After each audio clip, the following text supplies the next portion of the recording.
সবাই জানি আজকে তিনটি বিষয়ের উপর দাঁড়িয়ে আমরা উদয়পুর শহরে বিক্ষোভ মিছিল এবং থানা ঘেরাওর কর্মসূচি আমরা গ্রহণ করেছি। মূলত আমাদের উদয়পুরের শিক্ষক অভিজিৎ থেকে গত 8 আগস্ট মারাত্মকভাবে পেটানো হয়েছে। আমাদের এই উদয়পুরের পোল্ট্রি রোডে বিজিবির দুর্বৃত্ত বাহিনী অভিজিৎকে বাড়িতে ডেকে নিয়ে সে জায়গার মধ্যে মারাত্মকভাবে জখম করা পরবর্তী সময়ে গত 10 আগস্ট জিবি হাসপাতালে চিকিৎসাধীন অবস্থায় সে জায়গায় মৃত্যুবরণ করে। শিক্ষককে পিটিয়ে হত্যার প্রতিবাদে আমাদের রাজ্যের উদয়পুর মহকুমার ওয়াইমুরাতে গত 14 আগস্ট 16 বছরের নাবালিকা কন্যা সে জায়গার মধ্যে গণধর্ষণের শিকার হয়েছেন। তাছাড়া কলকাতার আরজিকর হাসপাতালে ডাক্তারি পড়ুয়া ছাত্রী সে জায়গার মধ্যে ধর্ষণের পর খুন করা হয়েছে। এই তিনটি ঘটনাকে নিয়ে আমরা এসএফআই, ডিওয়াইএফআই, টিওয়াইএফ, টিএসি উদ্যোগে উদয়পুর শহর আমরা বিক্ষোভ মিছিল এবং এই থানা ঘেরাওর কর্মসূচি আমরা সংগঠিত করছি।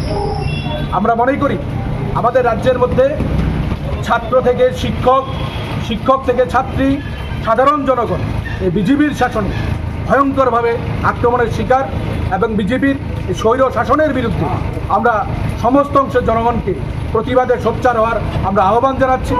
আমরা লক্ষ্য করছি যে আমাদের রাজ্যের পুলিশ বাহিনী যাদের এফিসিয়েন্সি আছে, যারা প্রতিটি ঘটনার সে জায়গার মধ্যে গুরুত্বপূর্ণ ভূমিকা গ্রহণ করতে পারে, তো রাজনৈতিক চাপে সে জায়গার মধ্যে পুলিশ সে জায়গার মধ্যে প্রতিটি ঘটনায় সে জায়গায় যে ভূমিকা গ্রহণ করা উচিত সেই ভূমিকা গ্রহণ করছে না। তার বিরুদ্ধে আমরা প্রতিবাদ জানাচ্ছি। আমরা আহ্বান জানাচ্ছি পুলিশকে এই ধরনের প্রতিটি ঘটনার সে জায়গায় সুষ্ঠু তদন্ত এবং যে সমস্ত বিজেপি দুর্বৃত্তরা এই ঘটনার সঙ্গে যুক্ত তাদের বিরুদ্ধে আইনানুগ কঠোর ব্যবস্থা গ্রহণ করার জন্য আমরা আহ্বান জানাচ্ছি। যদি সে জায়গার মধ্যে কোনো রকম গাফিলতি থাকে সে জায়গার মধ্যে আমরা আগামী দিনেও আমাদের এই লড়াই আন্দোলন কর্মসূচি আমরা জারি রাখবো, সে প্রত্যাশা আমরা রাখছি।